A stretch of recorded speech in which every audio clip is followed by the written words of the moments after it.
ये बाबा मो घर में तू पार्टी को जा तू किए तू का किए से तू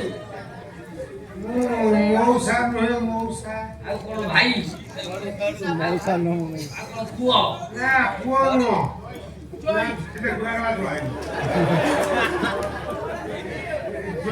জয় নো পুओ নো পুओ জয় বয়স হলো অসরে ধনু বলিয়া মকাই হলো ये तमरी घर को आसी मोर सब सीधा पदार्थ गुरा को बीएंड हे गेला आसे आपने चिन्ही करना बोली ना तू किए से बस हैंडलिंग वाला हैंडलिंग हिकु साउ केने बाकी प्रोवाइडर अरे इनकी मकाई हलो ओके माने सब मु हेली 400 साल हमर एकारे लोड अधिका पहिला मो सपक्षर डाउन सकाळे आइली गाधार आइली 4टा बेले आसिली संध्या 7टा रे आसिली दिने दिने राती 3टा रे आसे कोइला राती 3टा रे आसु हां बा सेई राती 3टा रे भाई कष्ट कला टका 3000 पे राती 3टा रे तू आसो मु दबा पाई आसे ना मु दबा पाई आसे देई बा अवस्था आइची हे मु बुझिली तो हम जानि मातला मो घरे नाही तू सो सुनो मो घर तू ए छोरा बिकु তুমি কার সহিত কথা হচ্ছ তুমি আসো ঠিক আছে টাঙ্কি উপরে প্রেসার পড়িব ए का छोट लोक टका 3000 पाई अवस्था तो दी तू संगे राणी दे না সে টাঙ্কি মোর তা ভিতরে থা মেটেরিয়াল মোর কিন্তু মিস্ত্রি মু নয় এমো স্ত্রী নয়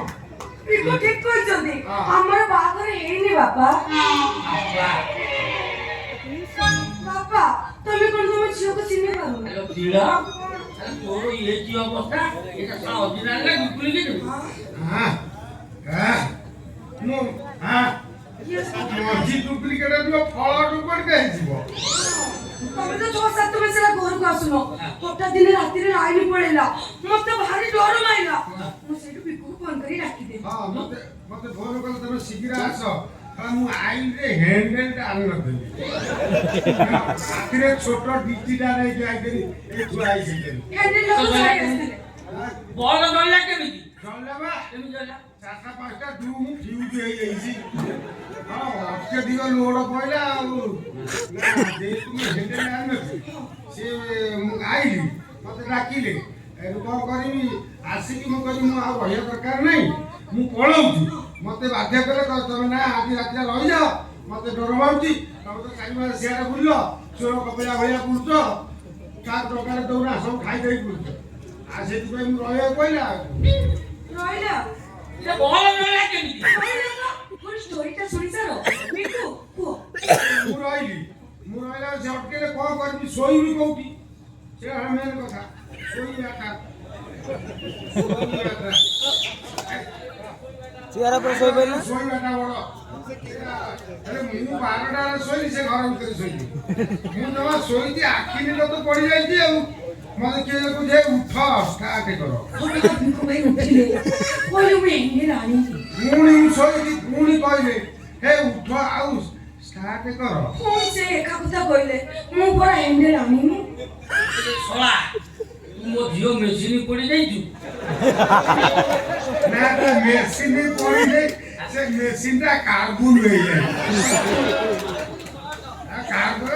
পোড়া মোবিল ছাকরি কে গলি সফা করে বেশি না না না না ମୋ ସ୍ୱାମୀର ସନ୍ତାନକୁ ମୁଁ ନଷ୍ଟ ହବାକୁ ଦେବି ତା ସ୍ୱାମୀ ସହିତ ବାହାଘର ବାପା ମୁଁ ବାହାଘର କଥା କହୁଛି ବା ହେଲେ ସେ ରାଜି ହଉନାହାନ୍ତି ସେ କହୁଛନ୍ତି ତୋ ବାପାକୁ କହ 3 ଲକ୍ଷ ଟଙ୍କା ଦବ ତାପରେ ମୁଁ ତତେ ବାହା ହେବି ଏ ଶଳା ଗୁଳୁ ଗୁଳୁ ଘୁମୁ 3 ଲକ୍ଷ ଦେବି ହଁ ବାପା ସୁବିଧା କାଢି ଦେବି ବାପା ତ ଗୋଟେ ଟଙ୍କା ଦେବି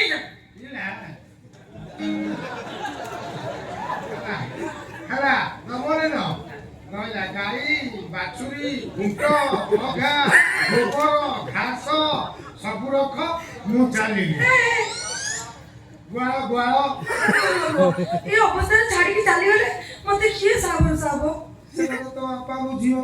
ମୋ ପିଲା ଜନ୍ମ ହେଲା ପରେ ବାପା ବୋଲି କାହାକୁ ଡାକିବ ତୋ ବାପା ସେ ବାପା ଏ ବଢିଆ ବୁଝ କହୁନ ତ ନା ଘୋର ବାପ ସେ କଥା ତୋ ବାପା କହିବ ମୋ ମଥାରେ ସିନ୍ଦୁର କିଏ ଦବ? ସେ କଥା ତୋ ବାପା କରିବେ ସବୁ ତ ବାପା କହିବ। ବାପା କଣ କହିଥିଲା ମୋ ଅନ୍ଧାର ଘରେ ବଲ ଯାଇବ? କହିଥିଲା ବାପା। ଆଗେ ଭଲ ଅଟ କଟ ହେଇନି ବାପା ବାପା ନା ଗୋଟେ ପଶୁ। 1000 ଲୋକଙ୍କ ପାଖରେ ଟଙ୍କା ଧରିଛ। ରାତି ପାଇଲା ବେଳକୁ 110 ଲୋକ ଆସି ଘର ଦୁଆରେ ଠିଆ ହଉଛନ୍ତି। ଆଉ ଗୋଟେ କଥା ଜାଣିଛ ବାପା, ଯୋଉ ଗୁଆ ସମାଟାରେ 50 କିଲୋ ମଟନ ଗୋଟେ ବାକିରେ ଆଣିଥିଲ, ସେଇଦିନ ଟଙ୍କା ପାଇଁ ମତେ ଗୁଣ୍ଡା ପଠେଇଥିଲା ଉଠେଇ ଟଙ୍କା ପାଇଁ। ନେଇ ଖାଆନ୍ତା ବେ ନେଇ ଖାଆନ୍ତା ବନ୍ଦ କଲି ଉଡ଼ିଆ ଟଙ୍କା ନମ ବହୁ ଦେଖିଛି ଯେମିତି ତାର ବୁଢା ଟଙ୍କା ଦେଇ ଧରିଛି ଉଠେଇଲେ ଉଠେଇ ଠେଲା ତ ଆଉ ହଁ ମୁଁ କହିଲେ ହଁ ସାଙ୍ଗେ ସାଙ୍ଗେ ପୁରୁଣା ଜମିର ବିକି ତା 20,000 ଟଙ୍କା ଦି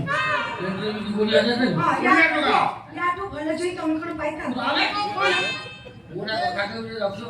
ମୁଁ ଗ୍ୟାରେଣ୍ଟି ଦେଇ କହୁଛି ସେ କରିକି ଦେଖେଇଦେବେ। କଣ କଣ ତୋ ମନୁ ତୋ ମନୁ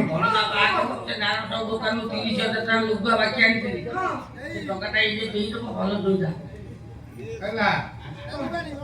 ଆମ୍ଭେ ଆସୁଛୁ ଇକି ତୁ ବାପ ଘରେ ରହ ସୁଭଦ୍ରା ଯୋଜନା ପାଇବୁ ଚାଉଳ ପାଇବୁ ଯଦି ଓଡ଼ିଶାକୁ ନ ପୋଷେଇବ ବାଙ୍ଗଲୋର ପଳେଇବୁ ସେ ଟଙ୍କା ମୁଁ ଦେଇଦେବି। କାଲି ପ୍ରୋବ୍ଲେମ ହବ ମୁଁ ଦେବି ପରା। କେମିତି ଦେବି କଣ? ମୋ ବାପାକୁ ଗାଡି ଆଗକୁ ପେଲି ଦେବି, ମରିଯିବ ଆଉ ଟଙ୍କା